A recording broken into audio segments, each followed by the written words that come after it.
luck, kamay sa mesa. Top 4 answers are on the board. Ano ang pinakamasayang araw para sa isang...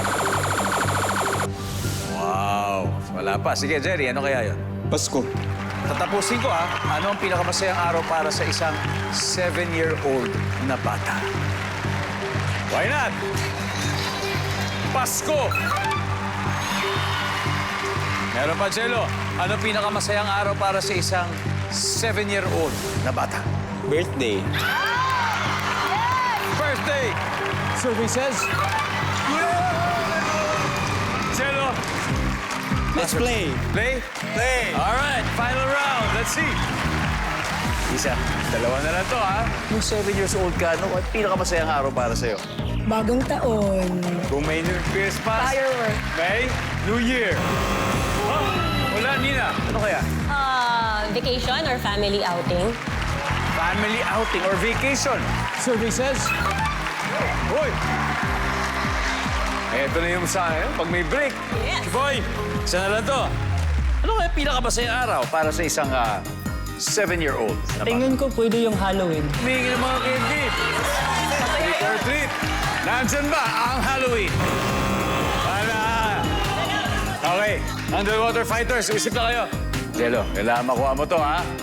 Pinakamasayang araw para sa isang 7-year-old na bata ay...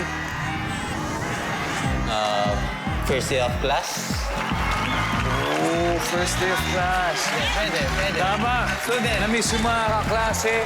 Tapos bago yung mga notebook. Di ba, mabango yung mga libro. Bago yung bag, siguro.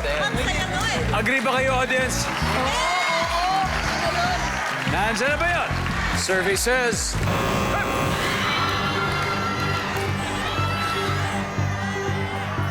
So, guys, you still have a chance.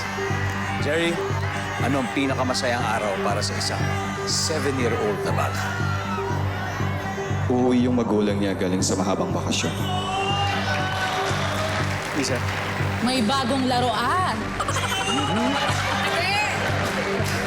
Ethan, Same kay Jerry. Uwi yung magulang galing abroad.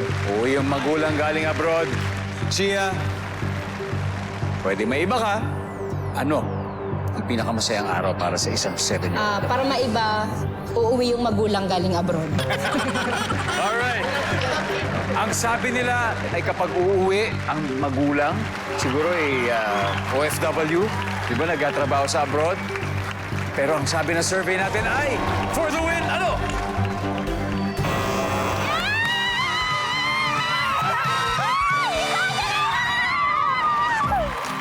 Alright, let's see. Ano kaya ito? Ano kaya? Tingnan natin. Number 4. Simple lang. Lalabas lang, papasyal lang sila. Dahil dyan, ang ating final score, Pilipinas Ultimate, 542. Underwater Fighters, 88 points. Maraming salamat, Jerry. You guys played well. Played well. Maraming salamat, Isa.